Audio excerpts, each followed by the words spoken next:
Hey, everybody, welcome to another live episode of The Grid. My name is Scott Kelby, and we are joined today by two of my favorite people. One is right to my right here, and many of those of you who have seen me on my seminar tour recognize him. You go, hey, isn't that Dave? Well, Dave happens to be not only a really great photographer, a really, really accomplished photographer, but also an FAA-certified drone dude. Drone dude, I like that. Well, welcome, Dave. Glad to have you on the show. Great to be here. And one of my other friends and just cool guys, and one of my very favorite people on the planet, is also here. Mr. Terry White is joining us via Skype. And there he is. Hey, everybody. Hi, Terry. Hello. That's a huge drone, Terry. Is that actual size? Not the a scale. drone near me? There's a drone flying behind you. Right there. Oh, there it is. It's on air. It's on air. All right. Well, good to have you here, Terry. Now, Terry's, you're in Atlanta, Georgia? Yes, I am up in Atlanta from you. Yeah, you are. How's the weather up there? Cold, like Cold? it is in most of the West right now. It is only 38 degrees, but it's going back up to the 50s later this week. All right. Well, good to hear. All right. Well, we're glad to have you here. Now, you guys are so different. I think you're the perfect guys to have on the show today because you have different goals. You use drones for different things. You use the same drone. Hey, by the way, Dave brought his drone. Look at this. So for those of you who are, this is Dave's drone. It's a Mavic Pro. It fits in this little bag, but it's not just your drone. So what all is in the bag, Dave? I have got everything you need for about an hour's worth of flight right here. I've got spare SD cards. Oh, nice. And it comes in a nice little, you have a Pelican case? Pelican case for my That's SD nice. cards because I've lost a couple of SD cards. So I said, you know what? It'd be cheaper just to buy a little case. The drone unfolds like this. There we go. Got that. Little Mavic Pro drone Rooney. Pro. I've got this little controller in here that has this clever little accessory, which I was always afraid of knocking these things off. I found this online for like $6. Snaps right on there. Oh, to protect the joysticks. Yeah, protect the joysticks when you shove it in there. And who makes this? Because if we don't say, it even says right on it for Mavic Pro. We got to figure out who makes this. I think it's Attix. I've got it on my website. I've got a link to it. I think it's Attix, A-T-T-I-X. Oh, okay. Well, we'll talk about Dave's site. Actually, Dave runs a training site for people who are interested in drones. So we'll talk about that a little bit later. And he has a link to it on your site? Yep. And I got a Excellent. couple of batteries in here. I've got ND filters tucked in here. And have a handy little pre-flight checklist. Pre-flight checklist. Because you always forget the little things if you don't use that. Here's my ND filters. All fits back in this one little bag. Weighs about 2 pounds. You can carry this with you, throw it in a car. And batteries last, 20, 25 minutes a piece. They say 27, but I've never gotten 27. 25 minutes. And Dave, I've never gotten 27. Not even close. Depends on a lot of different factors. All right, now Terry has the same. One. Terry's got a Mavic Pro as well. And all right, so we just learned one of two things. So where did you get the Pelican case? Amazon. Amazon. All right. Now we have a thing on the show. If we mention the word Amazon, we have to take a drink. It's our version of a drinking show. Now we only have water in here, but we still have to. Dilly dilly. Right. There you go. That works. All right. Found that on. How much was it? This was like $16, but it holds looks like 12 micro SD plus and SDs. full-size SDs. Yeah. All right. Okay, Terry. Now you have to give us. We're going to put Terry on the spot. Now you have to give us your cool little accessory, Terry. I'm sure you have Terry.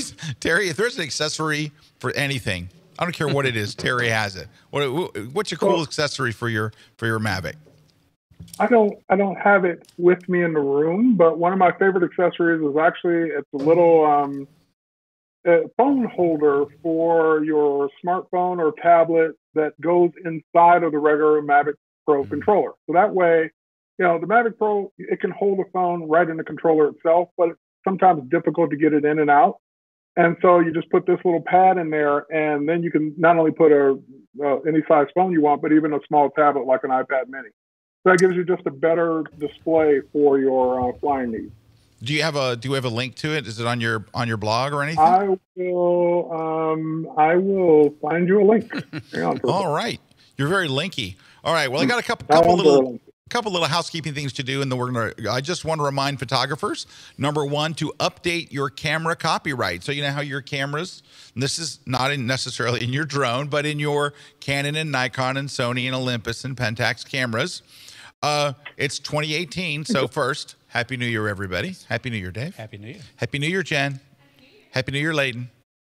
Where's Juan today? He's on vacation? What a lame-o. Anyway, we're not supposed to give employees vacations. Isn't that a rule?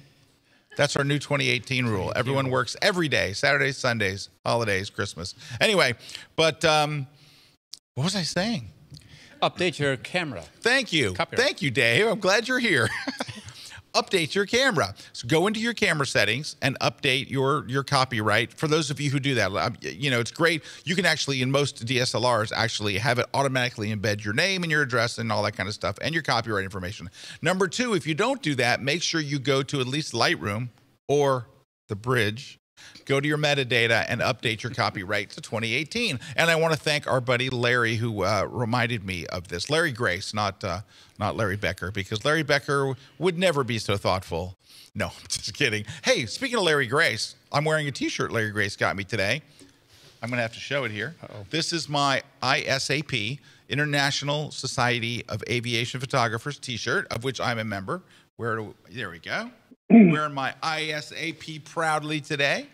Oh, Larry Grace is here. Larry Grace says, Happy New Year to everyone. Well, thank you, Larry. And thank you so he sent me a text reminder. He said, hey, remind people to update their things. So thank you, Larry. Tom's here. Hi, Tom. Tom says, lots of Happy New Year's from Tom and from Dalton. Hey, Dalton. Cheeky Nando says, Happy New Year, guys. Missed you all. We missed you, Cheeky Nando. Keith says, greetings from a very cold Canada. Working from home today so I could start 2018 by watching the grid. Oh, what a great way. Everyone should take off work today. The entire world. And Kim says, hi, everybody. Happy New Year. Wishing great health, love, photography, and everything your heart is wishing for. You guys are so nice. All walked out. Rose is here. Rose, all the way from New Zealand. She's up early. Wow. Happy New Year from all those photographers in New Zealand. We are out in the summer sun. Boo. All right. Hey, we are taking your questions today. So please, if you have questions, just send them right in for Terry and for Dave. Also, just want to mention that we're giving away 3 copies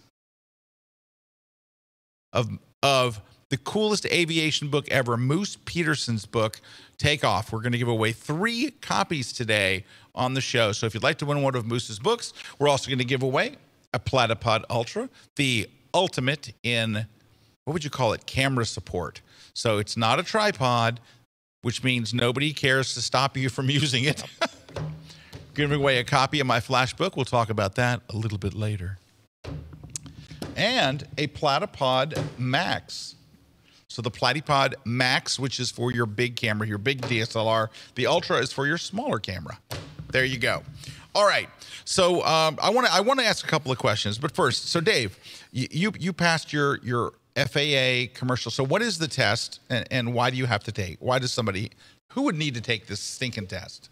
The stinking test. It is quite a test too. It costs $150 to take the test, and if you flunk it, you wait 2 weeks and pay another $150 to take it again. So you got to pay a full $150 again. $150 again. There is no second chance do-overs. It's $150 every time you take the test, and you have to take it every 3 years.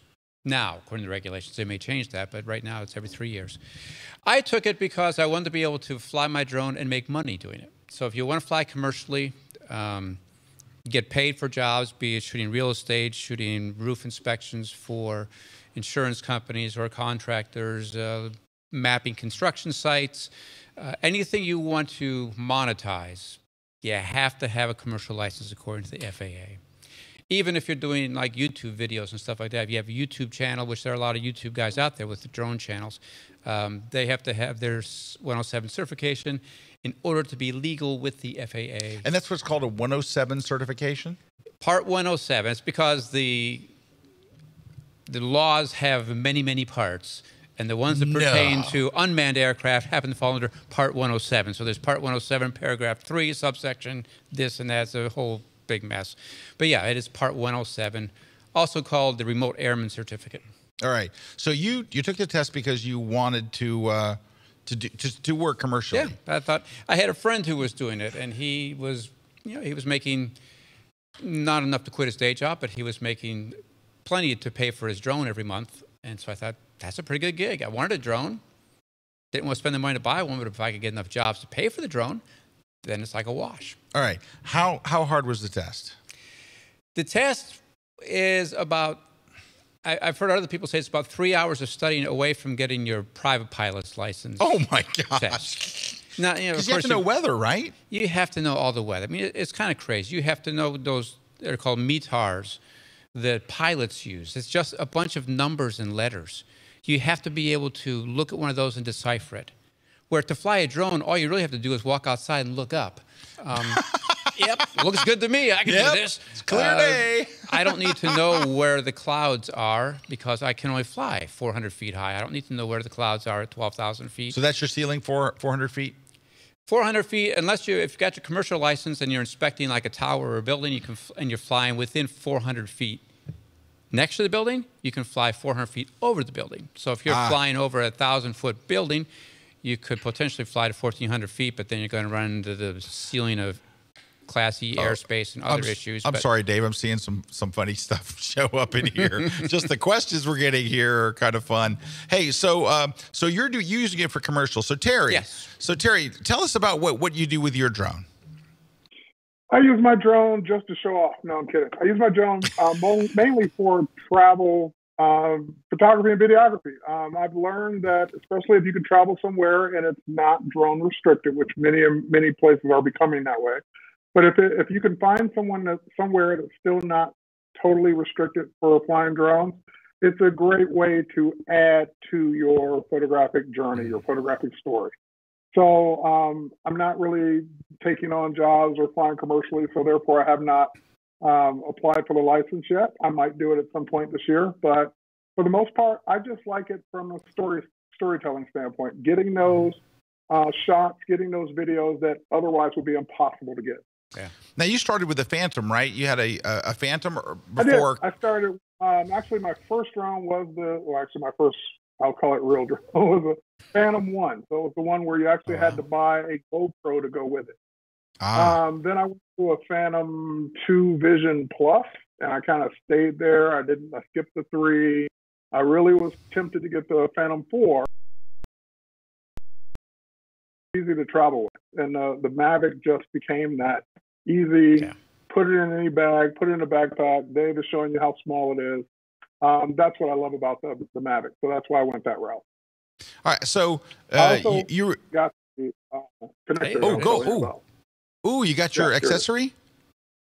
Yeah, that's it. That's nice. So this fits inside of the regular controller holder, but now because of this, put this back on here, you can now put pretty much any size device up to. Oh, that's nice. Of course, this will turn, so if you want to mount it landscape, that way you can. Now, that's nice too, because when the controller's in the regular controller, your phone, you can't hit the button, the home button. It blocks it. Because this kind of, theirs kind of blocks it. Also, the cable Mavic, this will eventually, unfortunately, wear out. This is what normally connects from here to your phone. Right. And so you can either keep replacing that, or there's a regular USB port on the bottom of the controller that magically plugs into a regular USB cable. And if I can get that in there, and then you can plug this into your device and not have to keep wearing out the one that comes with it. So I get this to also get a decent length, like a 7-inch or 1-foot cable. That way you're connecting this to your device and you're all set. You never have to worry about that. If you ever had your drone disconnected mid-flight, it's kind of a scary feeling. It is. It's usually because this cable has disconnected somehow from your phone. So if you just unplug it from your phone and plug it back in, that usually does it. Or just bypass that cable altogether and go with a real one. And what's that called, Terry? What's the name of that accessory? It's called I put a link to it in the chat. It's called the SkyReach. SkyReach, was it? Reach. There we go. You see that? Oh, there we go. Yeah? Yep. Yeah. Perfect. SkyReach. Okay. Yeah, and I put a chat to it in both Facebook and your KelbyOne chat. All right. That's very nice. All right. Thank you. All right. So you guys. Wait. There's more. The best part about this accessory, because we're talking about a Mavic that folds down.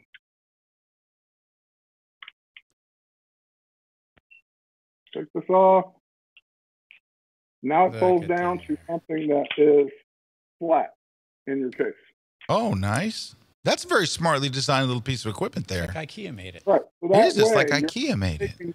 Thing huge, the piece the purpose of having a Mavic. Do you remember how much it was?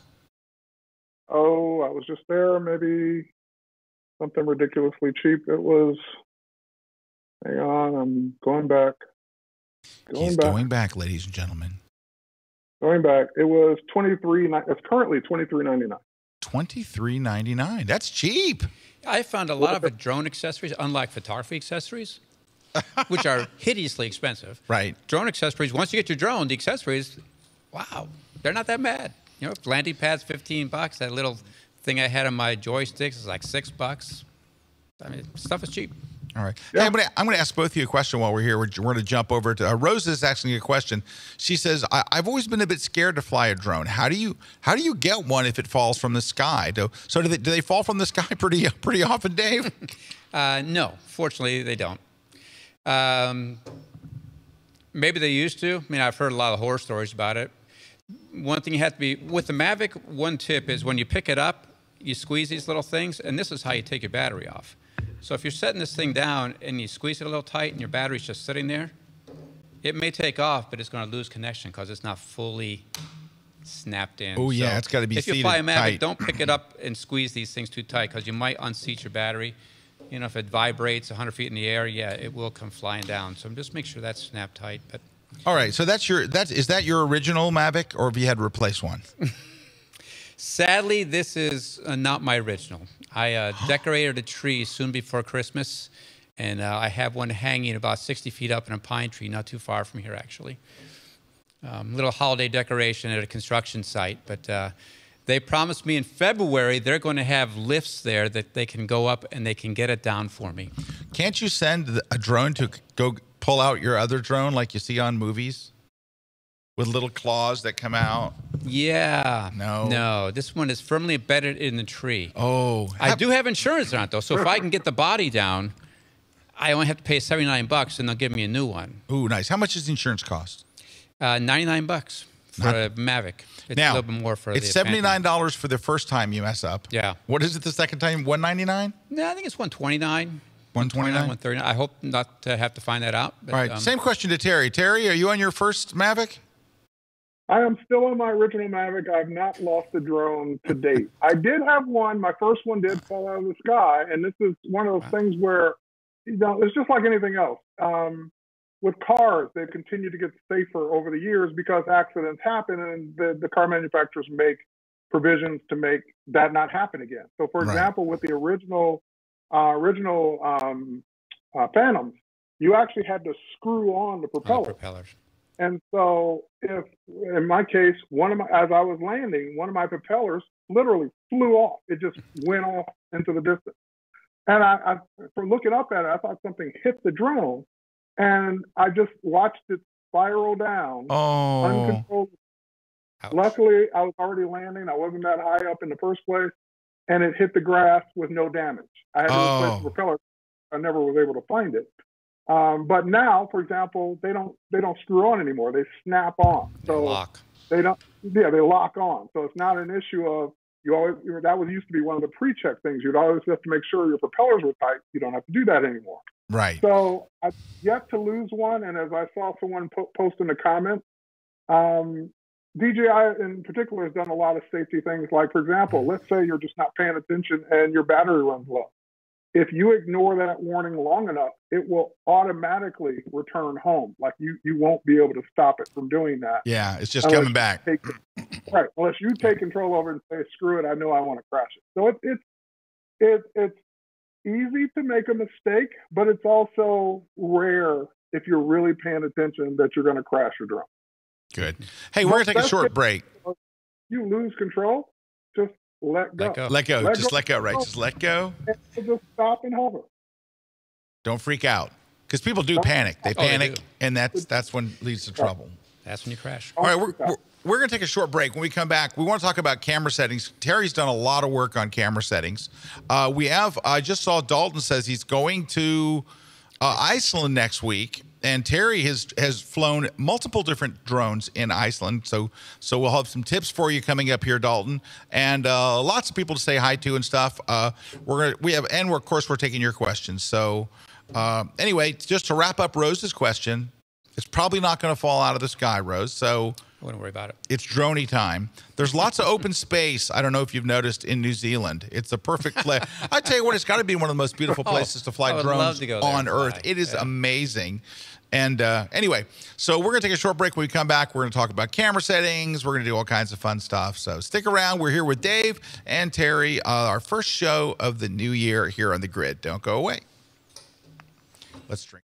Hello, my name is Trey Ratcliffe. I am addicted to HDR photography.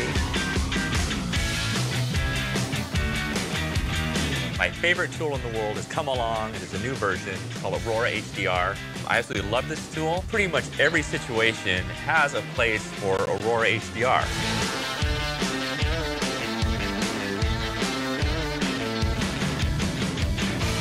I just made a multi-course lesson. The best secret thing about it is that it's fun, and it's easy, and it's very approachable. I've learned a lot over the years. I've made a lot of mistakes, so now you can learn from my mistakes and see some of the best ways to make images. Come on over and watch my class exclusively on KelbyOne. Have you ever wanted to learn Photoshop? Of course, everybody wants to learn Photoshop. You know why? It's Photoshop. But here's the thing, it just takes so long. Or does it? What if I could get you up and running and really have you start doing the stuff that people really want to do, and I can have you do it in just 1 hour? If that sounds good to you, come watch my class. It's called Learn Photoshop in just 1 hour. We're going to cover so many things in just 1 hour. You are not going to believe how much you're going to learn. And here's what's going to happen. You're going to start at not knowing Photoshop. An hour later, you're going to go, son of a gun, I know Photoshop. Come with me on this journey. It's 1 hour that will change your life, will teach you an awesome new skill, and it's exclusively here at KelbyOne.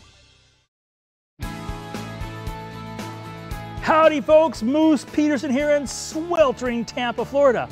Whole brand new class on Nikon wireless flash. Yeah, taking this brand new technology, taking all this great stuff, applying it to what we have to do as photographers, milled light, quick, seamlessly, and most importantly, having fun. So make sure you check out my class exclusively on KelbyOne. Hey, do you have a mind to travel? If so, you have come to the right place, my friends, because I have a great new class here on KelbyOne called Travel Photography Essentials. In this class, I'm going to cover planning, gear suggestions, photo tips, and workflow. I'm going to take you around the world to some of the favorite places I visited in my travels to more than 100 countries. I'm going to talk about the mood and the feeling of the picture. So check out my class, Travel Photography Essentials, only available on KelbyOne. This segment of The Grid is brought to you by B&H Photo, the professional source since 1973. Hey, everybody, we're back. Scott Kelby here with Dave Gales in the studio and Mr. Terry White Skyping in from a chilly Atlanta. Chilly here, too. Yeah, it is pretty chilly here. Yeah, I'm wearing my chilly jacket. I have one. This is my one jacket. If it gets cold, this comes out. That's pretty much it. Just got a couple of shout-outs here real quick. Melanie Kern Favilla. Hi, Melanie. Says, oh, man, I'm going to want to buy a drone by the end of this episode. Andre says, Happy New Year from Denmark. Ben Gaither Day says, hello and Happy New Year to all my KelbyOne friends. Ben and Bridget here. Looking forward to a great episode. Oh, I'm sorry you're watching the wrong show. Ben, sorry. But hi, Ben and Bridget. Good to see you guys here. Gary says, Happy New Year, Scott, to the Grid team. Keep up the great work. Thank you. And we do have a bunch of questions I want to get to. Johan does have a comment, though. He says, I'm way too clumsy to fly a drone. I would buy one for like $500, fly 5 minutes, and then it would crash down and be destroyed. That was the case one time, but I think what you guys said, it's hard to bring a drone down. Yeah, it's hard to crash them. Kathy Bateson says, hi, Scott. Hi, Kathy. How are things in Ireland? I'm guessing chilly. She says, thank God this is on tonight. I just got a drone and haven't a clue to use it. So, Kathy, I'm glad you said that. So we have a class on KelbyOne. You can go watch it. Terry and I did the class together, and it really starts you at absolute square one. We went over everything starting literally at square one. But also, Dave, you've got a site that you put together that answers a lot of questions that people have. You know, because when I first started, I watched your course with Terry, and it was a great start. But there was still a ton of questions I had, and internet's full of information, but it was scattered all over. So I put together a site called dronefaq.io. And as I've been building this site, I've been thinking, this is the site I wish I had when I got my drone. Aha, dronefaq.io. Yeah, so I've got like 50 questions on there for questions for beginners, questions on flying, questions on gear, questions on regulations. Would that be it right there? That would be it. Dave, I just want to say that's a stunning headshot of you. Isn't it, though? That's stunning. Yeah, I don't know who the photographer is that took that headshot. I can't pay him enough. You can't? Yeah. You just know there's no way. And then I've got a bunch of tutorials, which I'm starting to get up there on all aspects of flying.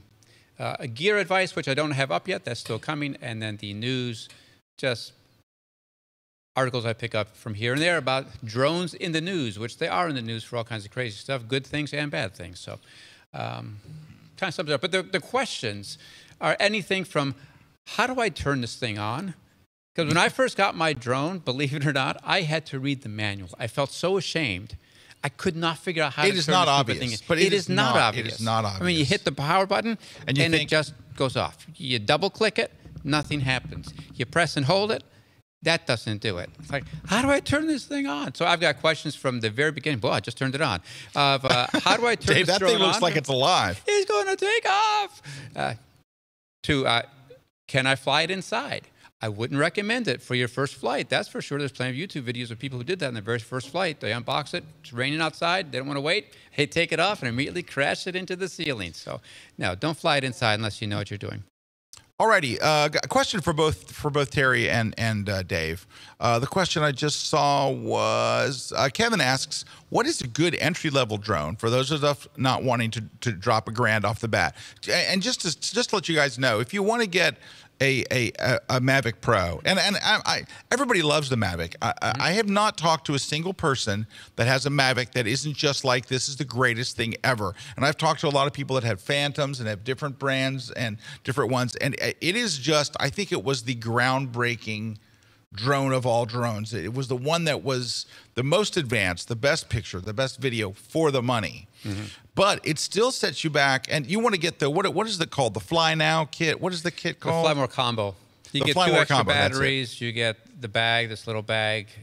You get a charger that you can charge 4 batteries and your controller all at once. It's about $11.25. 1104. It's come down. It's come 1104. Down. It was $1,200 when I got mine this summer, so it's come down a couple $100. All right, but I understand what they're saying. Before you drop $1,000 on this, what would you say?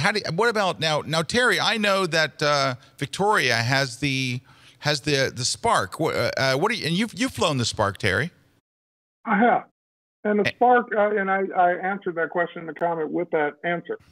The Spark is a great entry-level drone that's half the price. Like I believe they start at $499 by the time you buy the controller and everything else you want.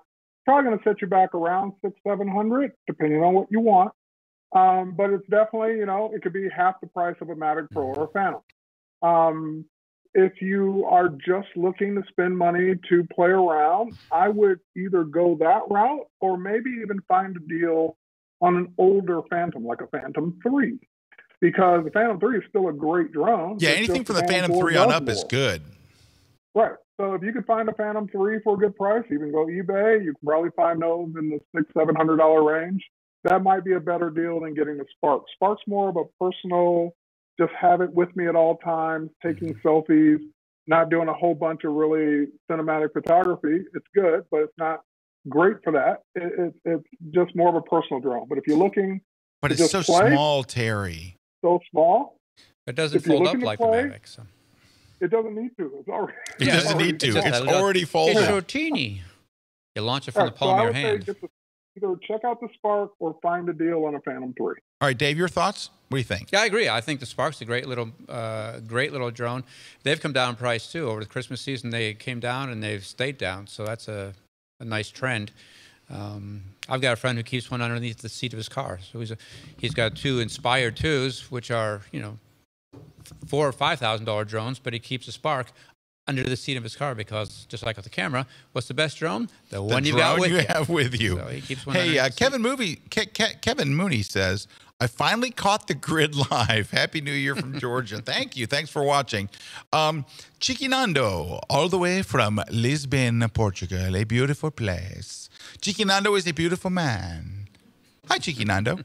Chiqui says, I just heard recently that you should use an ND filter on your drone to make your images smoother. I'd like to know if this is true and why. Now, I saw you had an ND filter in your case. I do. Terry, you have ND filters? I do. I've got one on my lens right now. Actually, I leave it on there all the time, basically. All right. So why do we have an ND filter? For the same reason you put one on a regular camera.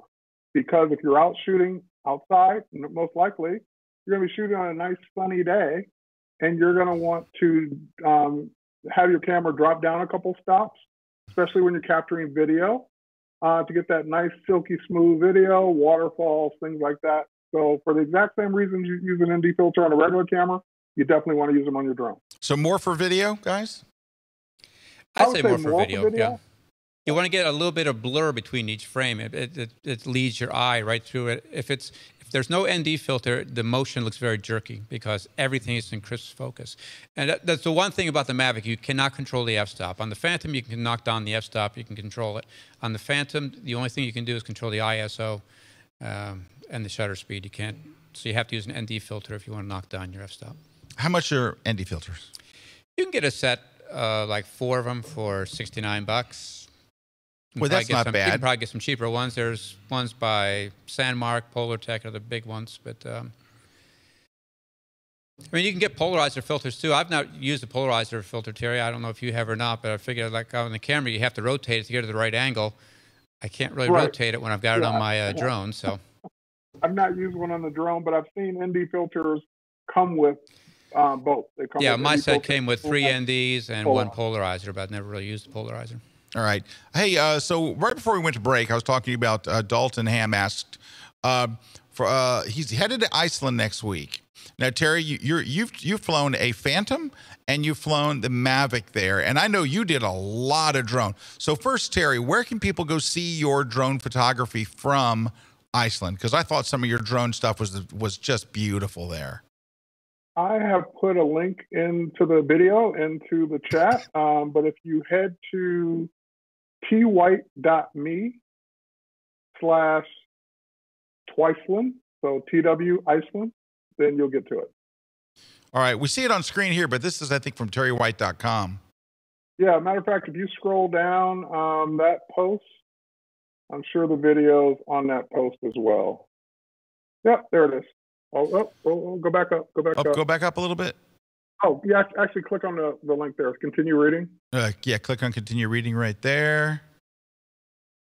And then if you scroll down, you should see the video at the bottom of that post before it says the bottom line. Keep going. Keep going. Keep going. Keep going. Keep going. Keep going. There's some of the photography, some of the settings. Keep going. And right there. Right there. There's the video. All right. How long is that video, Terry? Oh, dude, I don't know. Let's see. That video is 4 minutes. I was going to say we could watch it now, but we started 7 minutes late today, which stinks. But we were having trouble with the stream, and the stream is important. So So that's the same blog post where he has all his camera settings, his super secret camera settings. All right. Well, I want to talk about your super secret camera settings. Hey, I do want to do this. I mentioned this earlier. We're going to step away just for a split second from this because Terry, I want you to get ready to talk about your camera settings. But before I step away, what are your biggest tips for Dalton going to Iceland next week? If you had to give him 3 tips, like Dalton, make sure you do blank. I would say, Dalton, if you plan on shooting video, make sure you take ND filters. ND filters. Definitely. Make sure you have plenty of batteries that are charged. Don't skimp on batteries. They're not that expensive. And it's going to be cold there. The batteries are going to go quicker. Right. And because you would hate to get somewhere that you would really want to fly your drone and not be able to because you're out of battery. So buy a few extra batteries to take with you. And last but not least, although Iceland's pretty open to drones, like most of the spots you can shoot, no problem. There are a couple of places. There was one that I got yelled at by the social media community. You flew your drone and you weren't supposed to. I never saw the sign. I swear to God, I never saw it. But so look for signs, because there are a couple of places where drones are not allowed. Other than that, have a good time. Don't be afraid to fly over the waterfall. Don't be afraid to fly it, because I learned as I got further into the trip, I was a lot more daring and I got a lot more great content because of it. If you're going to be afraid to fly it, then why'd you buy it? Don't take it. In other words, don't bother. Just use your regular camera. Don't be afraid to fly it. Fly it out there. I didn't have a single issue with mine the entire time, and it was a blast. If you look at that video that's in that blog post, you'll see what I mean. Well, you know what? At the end of the show today, maybe we can play that video as we're going out, so people can see the start of it, and then maybe they can go and watch the rest of it over on your site. But maybe we can. Now, and as I say that, Meredith goes into the fetal position because we can't just go to. It doesn't work. You just can't go to like YouTube and hit it, because there's lag and crazy stuff that happens over this system. No, just enjoy it from the link. Enjoy it on your own. Yeah. Okay. I even, like, one of the things that I never thought I would ever be doing with my drone in Iceland, my good friend Einar was my tour guide there, and he said, "Hey, you want to go out on a Zodiac and photograph a sunken ship?" I'm like, "Zodiac, you mean a huge boat that like has 20 people on a staff?" "No, it'll be just the 3 of us." So we went out on his boat, freezing temperatures, and I flew the drone multiple times from an area that's about literally 3 feet by 3 feet. Take off, fly it over the water, get the waterfalls, get the sunken ship, and land it in that same spot right there on the boat, right between my legs, basically. So it's like anything else. If you want the best content, you got to take some risks. And unfortunately, if you want some great stuff from Iceland, you're going to have to fly it over great things to get that great footage. Well, I think Dalton will do that. Dalton seems like an all-in kind of guy, so I know Dalton. I think he'll go for it. You'll have a blast. He'll come back with some good stuff. He's going to have a ball. All right. Hey, we're going to take a short break. Oh, I'm sorry. We're going to take a short break. Before we do, I want to talk to you just real briefly. Thank you, Terry. I want to talk to you real briefly about this. Dun, dun, dun, the Flash book. So let's give away 3 copies of this today too. So we're giving away 3 copies of this book and 3 copies of Moose's book. So I did a little like official trailer for it. I want to show it to you now. So I'm going to show you the trailer, and then we'll talk about it real quick, because it's new and it's in stores and it's happy. And I know, and you know that you got an Amazon gift card for Christmas. Is there anyone that did not? Amazon. Is there anyone that did not get an Amazon gift card? I got multiple. Jen, you get a gift card from Amazon? You didn't? No. You know what that means? What? No one loves you. I will get you one. I love you. I'll get you one. All right. Now, you're not going to get a lot on it, but, you'll get something. Something, yeah. All right. All right. So let's it's 30 seconds, I think, or 42 seconds. It's short. Take a look at this. It explains the book, and then I'll tell you how to win it here in a minute. Here we go. All right, so I'm on my seminar tour, and I asked the crowd, how many of you have a flash, a Nikon, Canon, Yongnuo, whatever? Like 360 photographers there, 340 hands go up. Then I go, I'm going to ask you one more question, but I want you to think about your answer before you just raise your hand. How many of you love your flash? I look out in the audience, 4 hands. That's why I wrote the Flash book. This book teaches you a system. It breaks it down and shows you exactly what to do and what not to do. Just the stuff to where all of a sudden you take a shot, you look on the back of your camera and you go, that's it. This is why I bought a flash in the first place. This is what I thought I was going to get. These are results. And when you start getting results, it's like anything else. You will take off, you will flourish, and you'll get those shots you've always dreamed of. So check out my brand new book. It's called simply The Flash Book, and it's available wherever awesome books are sold. I don't know about you, but watching that made me want to buy that book. Anyway, it is now in stock in stores, and it's off to an amazing start. And so I've gotten so many nice comments from people that are like, "Oh my gosh, I get it. I'm finally using my flash." I mean, I've gotten so many nice comments. The reviews have been wonderful on Amazon. So anyway, I hope you'll take a look at it. It is very inexpensive. It's $20. I think it's like $20.36. And when you think of what you spent for your flash, you know. And it's very direct. It's not a very thick book, right? It's less than 200 pages, and it's one thing per page, so it kind of leads you through. But it's not designed to teach you everything about your flash. It's designed to teach you a system of how I use it, and it's the same system that I took that picture of Dave with. That worked. Anyway, I hope you'll check it out. We're going to give away 3 of them. We're going to take a short break. When we come back, we're just going to plow through. We have so many great questions here, and I'm going to ask them of Terry and Dave. So we're going to go through all this stuff, and we are going to start with Terry's camera settings, because Terry's really learned a lot about that. And when Terry came back from his last trip from Iceland, he's like, dude, the default settings on a Mavic are a mess, and you can get incredible pictures just by making a few changes. We're going to talk about that on the break, and then we're going to answer a whole bunch of your questions. So stick around. We're live here on The Grid. Don't go away. We'll be right back. Meet Max. Max is a flat tripod base that is the perfect companion for low-angle photography and stability in unusual spaces.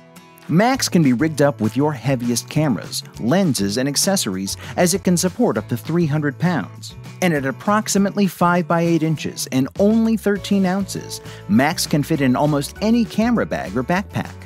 Max comes with 4 spike feet, which enable better grip on surfaces such as rocks, branches, and concrete. It can be mounted or tied to freestanding objects and is also compatible with quick-release devices to keep it close while on the go. Photographers will love the ability to place Max almost anywhere, and macro photographers will be able to get close, really close. You can also set up time lapses and long exposures in no time. In the studio, photographers can use multiple Max bases to create a portable studio setup. Max can cast low-angle light on your subject or background and is easily kept out of the frame. We know Max will be the most versatile tool in your gear bag. Visit platypod.com for more info.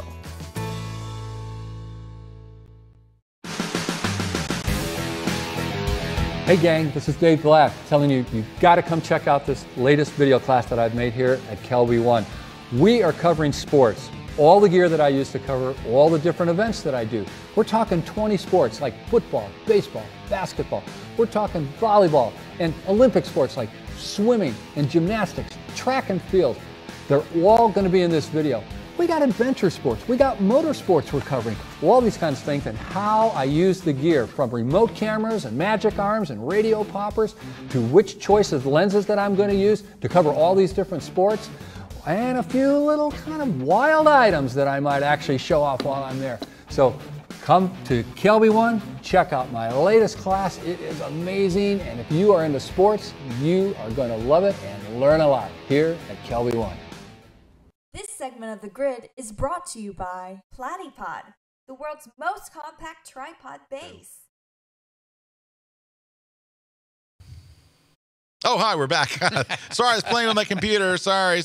Hey, so real quickly while we're back, this is just a little side story, but I'm going to just talk for 30 seconds about this. I shot the Outback Bowl, which is not unusual. I've shot like 6 Outback Bowls in a row, except for this time I got into the Outback Bowl kind of a weird way. So I was not shooting. I didn't shoot for the wire service that I've been shooting for the last few years because my schedule is so terrible. I thought I'm going to miss a whole bunch of games and stuff. So I bowed out this year, and I did get them covered with somebody that would cover for me. He's doing a great job.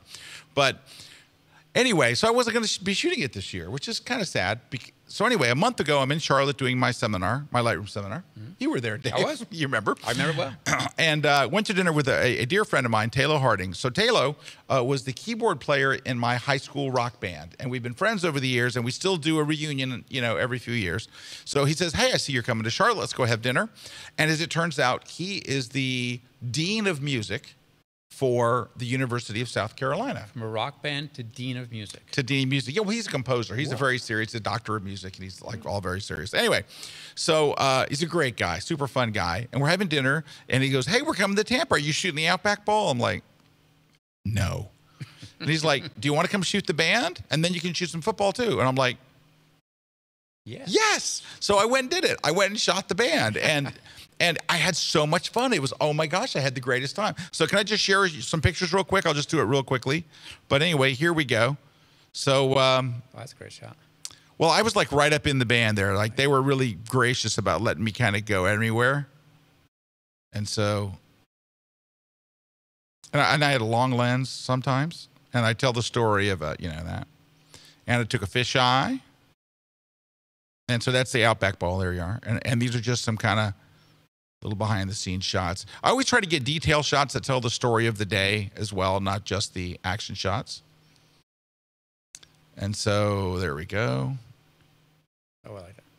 That's one of my favorite ones there. I really like that. The band, they're amazing musicians. I mean, they play just unbelievably well, but they rock. I mean, they have a ball, and there's their band director. And just this woman had the best smile. I just loved her. I probably took too many shots of her. They played Jungle Boogie, and all I could think of was there's nobody in this band that's ever heard the song Jungle Boogie. Right? They're all young.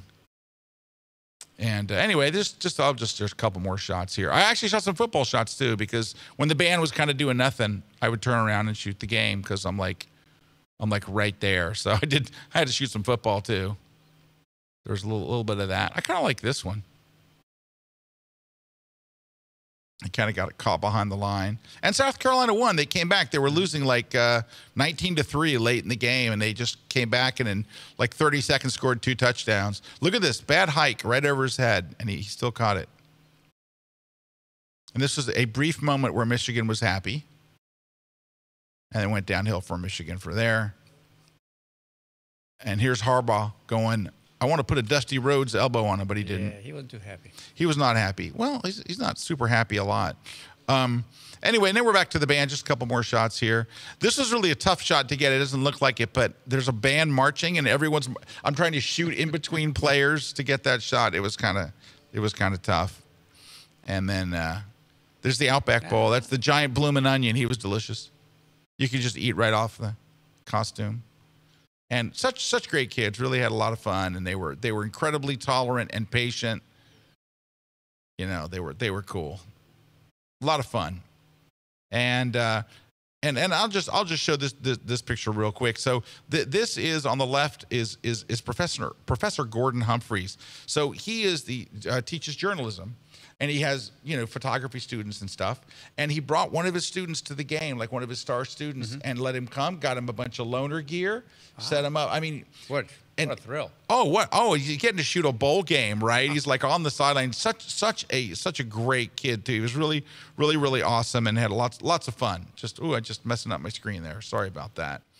And his student is Kalen. There he is, and he really, really great kid. Anyway, that's it. I used Adobe Spark for that. So Adobe Spark, hashtag Adobe Spark. All right, now I want to go with Terry real quick here. And so Terry, let's talk about real briefly. And I know you've got a blog post, and we'll send people to your blog post. But talk us through the main things you need to do to take awesome drone videography or photography. Terry, go.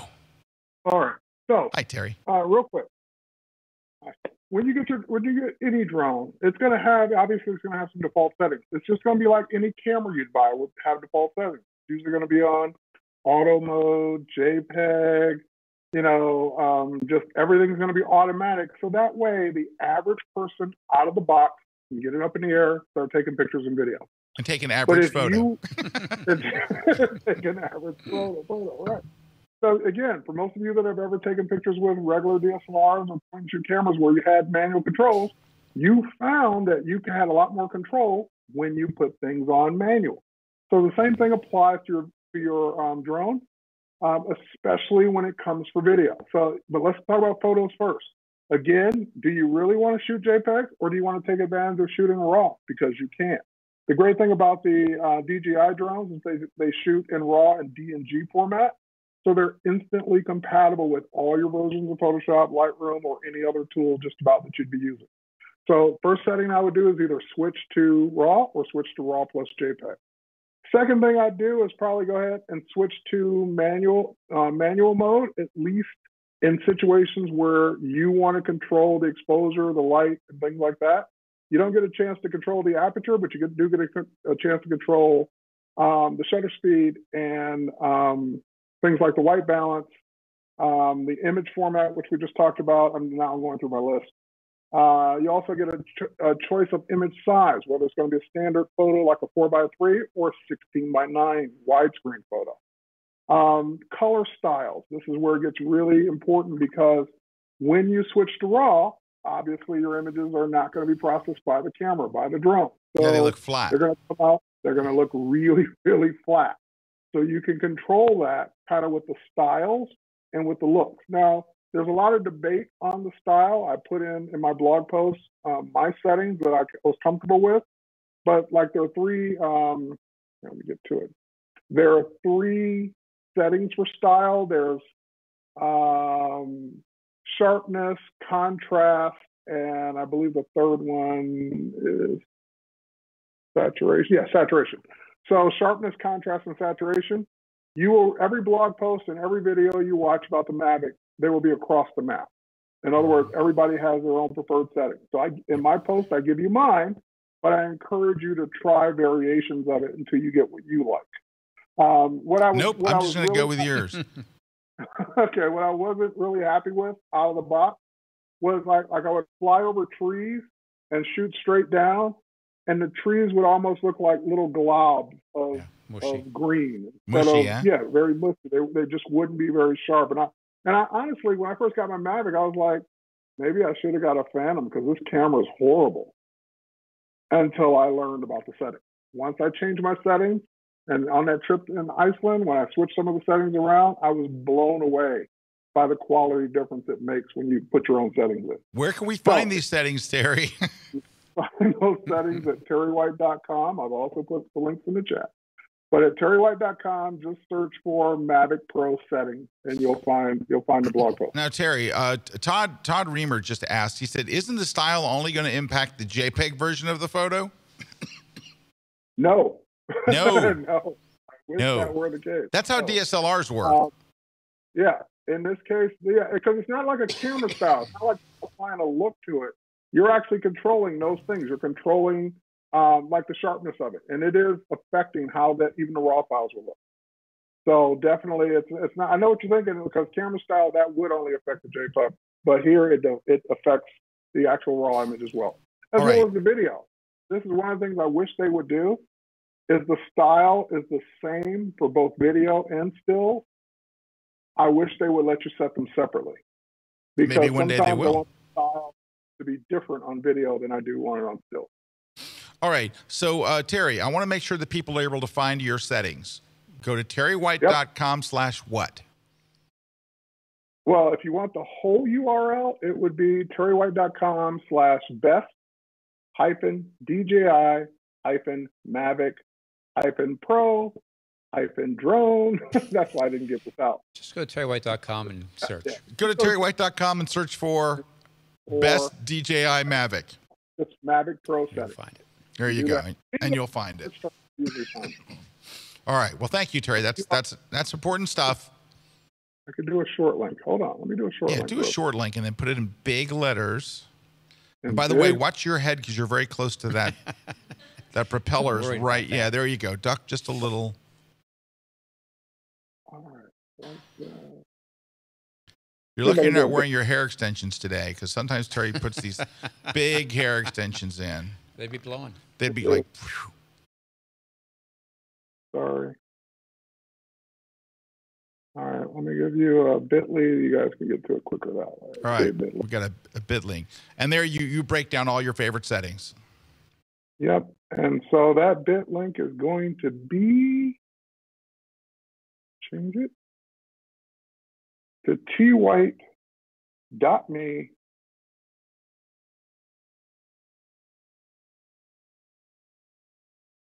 Wow, that's been taken? Okay, twhite.me.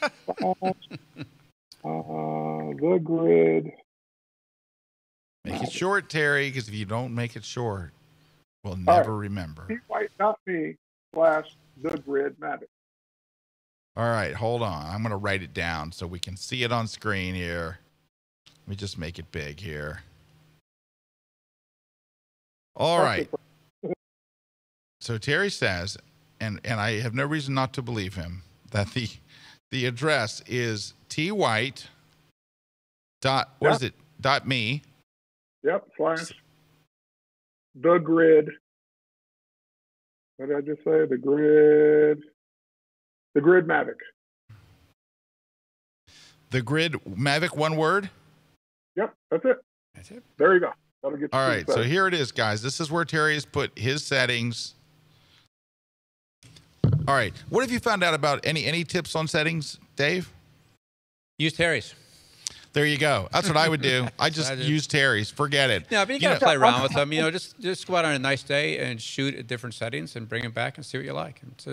It's a lot of personal preference in settings. Yeah, but Terry's so good. Now, at I this would stuff. say for video, make sure you go in and slow down like how fast your gimbal moves and things like that, because it flies. The default settings, you'll tilt your gimbal and it's just like all over the place, and it just screams amateur. You need a smoother. You need a nice smooth, and there's a setting, an easy setting in there where you can go in, you can slow it down so people aren't getting dizzy watching your videos.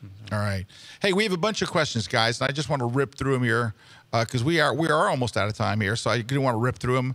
And so try to keep your answers succinct, and by that I mean short. Here we go. Michael asks, how do you avoid restricted airspace, Dave? I use an app called AirMap. You can get it for iOS or for Android. Just shows you your location with a little blue dot and shows you what airspace you are in. Tells you any restrictions right there. I find that better than the FAA's map, which is lame. So use AirMap. I can't believe something from the government is not the best. It's not accurate. All right, is that worldwide? Does it work worldwide, or is that just that's FA? That's just United That's States? U.S. I can't vouch for other countries. Terry, you've been to other countries. Yeah, I use an app called UAV Forecast. Yep. And I use that UAV as well. Forecast, it does a lot of things besides telling you restricted airspace.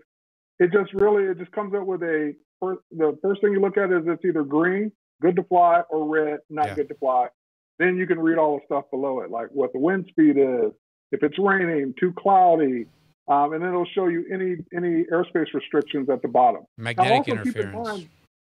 Keep in mind that your Mavic or your DJI drones, if you update them regularly, they also have no-fly zones built in. So in other words, the drone either won't take off or won't fly to certain heights if you're flying in a restricted area. Mm-hmm. So when I first moved to Atlanta, I was kind of close to an airport. So I could, instead of 400 feet, I can only fly my drone up to 100 feet because I was far enough away to where I could fly it, but I couldn't fly it the full 400 feet. Terry, I don't know if you were here for the keep your answers succinct part, but all right, let's go. Carl asks, most of the drones are quite small. Does the camera come with the drone, or do you have to buy it and therefore choose the brand of the camera? Dave? And these drones, it's with it. If you jump up to the Inspire, the top of the DJI line, you can pick different cameras to get with it. But Sparks and Mavics, they come with the camera. Yep. Terry? That's it.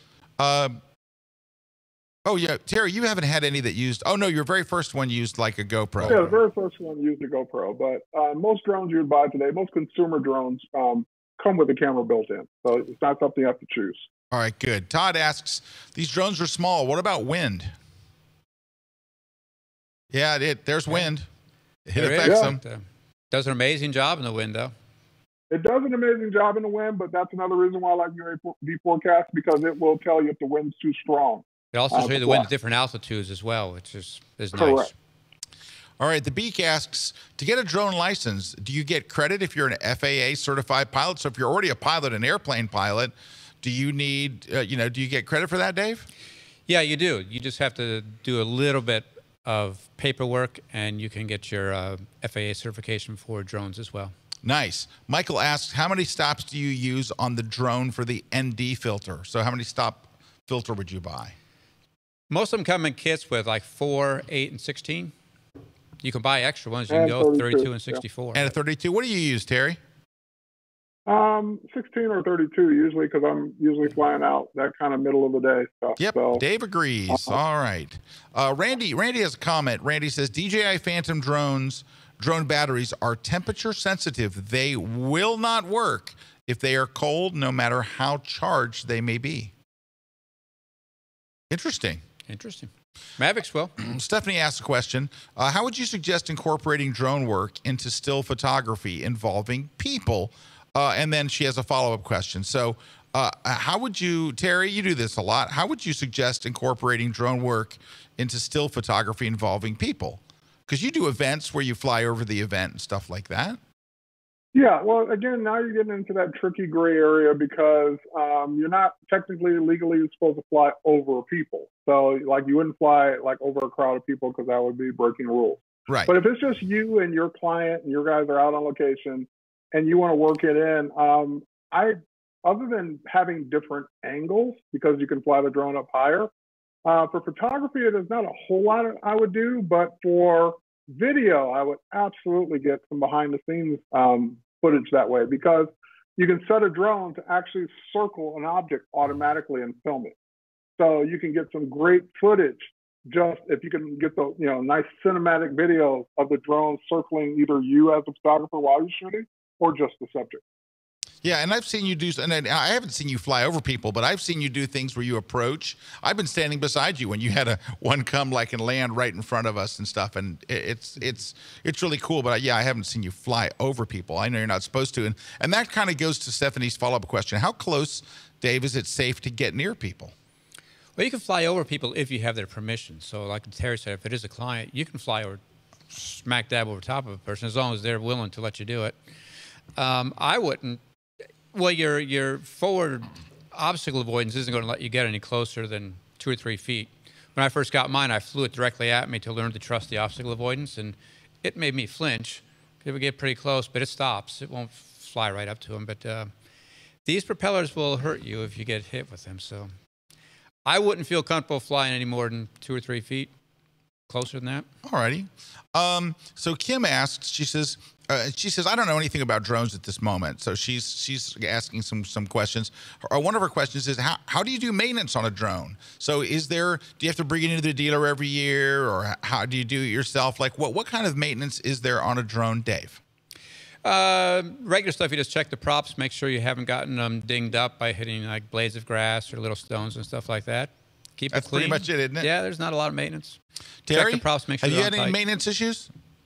I would say the same thing.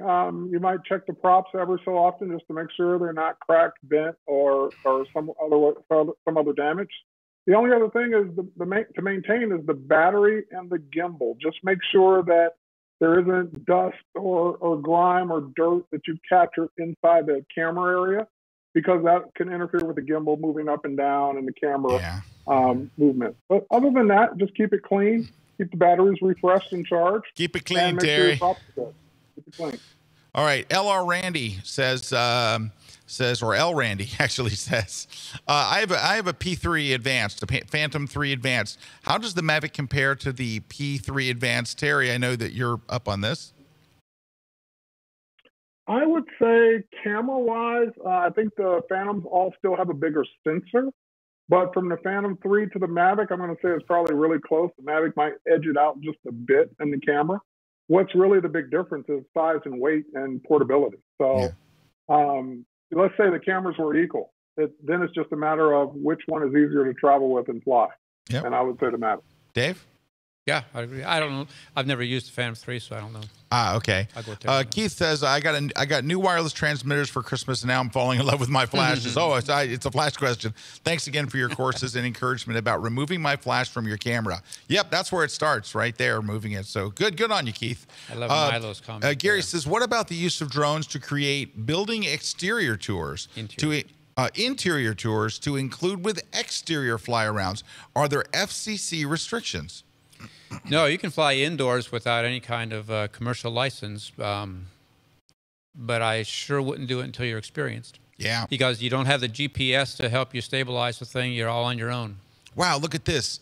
Milo says, yeah, I love that. I'm on my second Mavic. Savage Chicago pigeons took out my first one, kamikaze style. I feel for you. Wow, that's an unfortunate thing. Dalton wants to know, are you using State Farm for insurance? What kind of insurance? You're using your insurance from, you're actually using the insurance from Mavic, Dave? Or are you? I have the DJI Mavic Refresh. For liability insurance, I use an app called Verifly that if I'm doing a place where I think I need some liability insurance, I can buy it for the next hour on the spot on my phone for $10 and get $1 million coverage.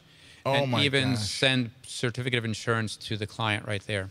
What's the name of that app? Verifly. Verifly. You can buy $1 million worth of liability insurance. You can buy $4 million, $8 million if you want, but $1 million is usually enough for the things I shoot. Nice. Terry, what are you using for your insurance? State Farm.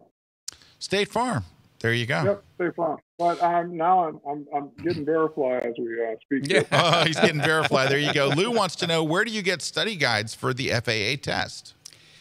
The FAA site itself has a very large study guide. I printed it out, and it's probably 200 pages long. Is it free?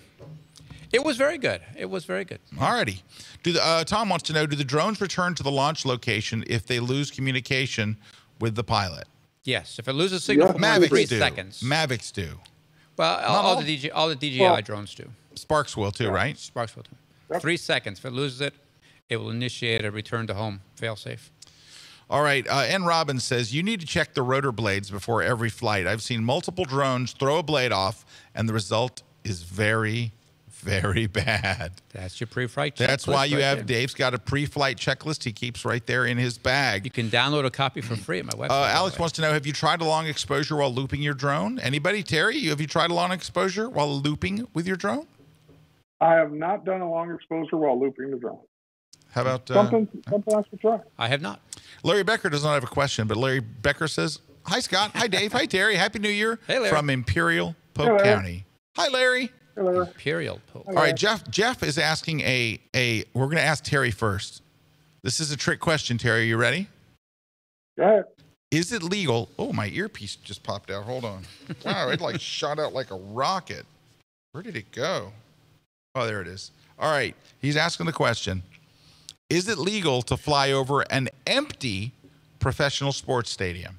Terry? Well, that's a trick question because you're not FAA certified, so that's why I asked you first. Let's say you're just the enthusiast of flying. I would say then it becomes an issue of the property owner because airspace is not technically owned by the property owner, but if you're focusing a camera on something that's proprietary, that's what could get you in trouble. So I'm going to say in a case like that, if you're really worried about being illegal, it's best to ask the property owner. Dave? I agree. It obviously during a game you can't, but I've seen plenty of videos where they had permission from the stadium to do it. But I would get permission from the stadium, and I would get liability insurance on a Verifly before I did it. You knock out a light tower, it could be pretty costly. Johan asks, maybe this is a silly newbie question, but what do you mean by when you say use it professionally? You mean you're using it to make a living, to make money? To get paid. Yeah, to get paid. So if you're getting paid, you have to have a license. If you're just doing it for fun, then you're an enthusiast. It's like anything else. You don't have to have one. And I think we're about done. Larry Grace. Larry Grace was just saying hi. He was just looking forward to talking about drones. All right. And Lisa says, Happy New Year. I loved your Lightroom tour. And she says, now I can find my pictures. It's magical. Woohoo! All right. Well, guys, we're going to have to wrap up today. We are just super out of time. But I want to thank Dave and Terry for joining us. I want to tell you where you can go to win stuff like the Platypod Ultra, which we have right here. 3 copies of the Flash book. 3 copies of Moose Peterson's brand new butt-kicking book, Takeoff, which is for aviation photography. And we're also going to give away a Platypod. We're giving away 7 things today. Here's where you go. Go to KelbyOne.com/contest. There we go. Give us your name. But it's really important that you give us your contact information so we can contact you if you win. But in the comment section, you need to tell us what it is you want to win. I want to win the Flash book. I want to win the Platypod Ultra, or I want to win the Platypod Max. You need to tell us, or I want to win Moose's book. All right, Takeoff. You got to tell us, or we're going to pick something random, and it may not be something that you want. All right, last couple of things. Today, my guest blogger is Trevor Hone, and he is a fashion photographer. And he's really got some good stuff. If you get a chance, go over to scottkelby.com and check him out. Really, really good stuff. Am I pronouncing his name right, do you think? Hone? Because the second H would be silent. I don't know. But his work speaks for itself. How's that? Trevor, go see Trevor's blog. But he's good. Really good. Anyway, go check him out. And tomorrow we have a new class coming out. I have no idea what it is, but I bet it's good. What do you think it is, Jen, since you kind of know? Justin Wojak. I love Justin. And what's this? Oh, it releases Friday? The video for photographers class. All right. Justin Wojak is an amazing wedding photographer, but he's really gotten into video lately. And so he's got a class for photographers who want to learn how to do DSLR video. And he starts out from square one and also shows you what to shoot, which is, I think, really, really important. So we're checking that out. And Dave, where can people go learn more about you and your droning and your dronability and your FAQs? They can go to dronefaq.io. And if you want to look at my work, you can go to my photography website at aerialphotoadvantage.com. Aerialphotoadvantage.com. Terry White out there in Atlanta, where can we go to learn more about you? Wouldn't be terrywhite.com, would it? It would be. It would be terrywhite.com as well as terrywhite.tv for the video. .tv for the video. Well, thank you, guys. I want to bring this up one more time. Can we show my computer on screen if I'm still connected there? This is where you go to get Terry's awesome camera settings. And I totally agree with Dave and Terry here. If you can tweak the settings, I think you'll be stunned at what you can get out of it. And I remember talking to Terry when he first got his Mavic, and I was like, how you like the quality of the camera? He's like, it's okay. It's good. Love the Mavic. Wasn't crazy about that. And he called me, I think, from Iceland. And he's like, oh, my God. This is like, when you get the right settings, it makes all the difference in the world. Also, Terry, I want them to be able to go and watch that video of yours. And if they go to terrywhite.com and search for, what will they find that? Was it on the same settings? It's on the same blog post. Yeah, it's on the bottom of the settings blog post. Oh, but guys, I encourage you to scroll down and see that. I saw that when Terry first did it, and I was just like, you dog. Because he got to places in Iceland many people don't get to see. And Einar was your guide, and I'm actually talking with Einar about doing something with him this year, which I hope to do. For a small group of people from the United States, we all go to Iceland and do stuff with Einar. Because Einar, he is the king of Iceland photography. He knows Iceland. He knows every spot of Iceland like the back of his hand. Like he drives around the entire country without a GPS because he knows exactly where everything is. Yeah, he knows where everything is, and he's got the best vehicle to get there, and it's a very luxury experience. It is. Nice. Anyway, Terry, thank you very much for joining us via Skype. I appreciate you taking the time. I know you're super busy guy. So, where can they follow you on Twitter? Are you Terry White on Twitter? I am Terry L. White on Twitter because someone grabbed Terry White before I got to it. Boo. Terry L. White on Twitter. And where are you on Instagram? On Instagram, Terry Lee White, because Terry White and Terry L. White were already there. Oh, my gosh. What are you on Facebook? Facebook.com/Terry White fan. All right, good. All of that, by the way, at terrywhite.com, right there in the sidebar. You just showed it. Oh, yeah. All right. And Dave, where are you on social? You can find the links on my other sites. At these other sites. All right. Well, thank you guys both for being here today and starting our year out with a bang. Jen, thank you for being in the chat today. Jen says she's happy to have done it. She's smiling and happy and joyous. Layton, not as much joyous, but sleepy, I would say. Anyway, glad to have you guys with us. It's going to be a great year. It's going to be a lot of fun, and we appreciate you joining us today. Have a good one, and we'll see you guys next week right here live on The Grid. Take care, everybody. On The Grid. This segment of The Grid is brought to you by Westcott, professional photo and lighting equipment.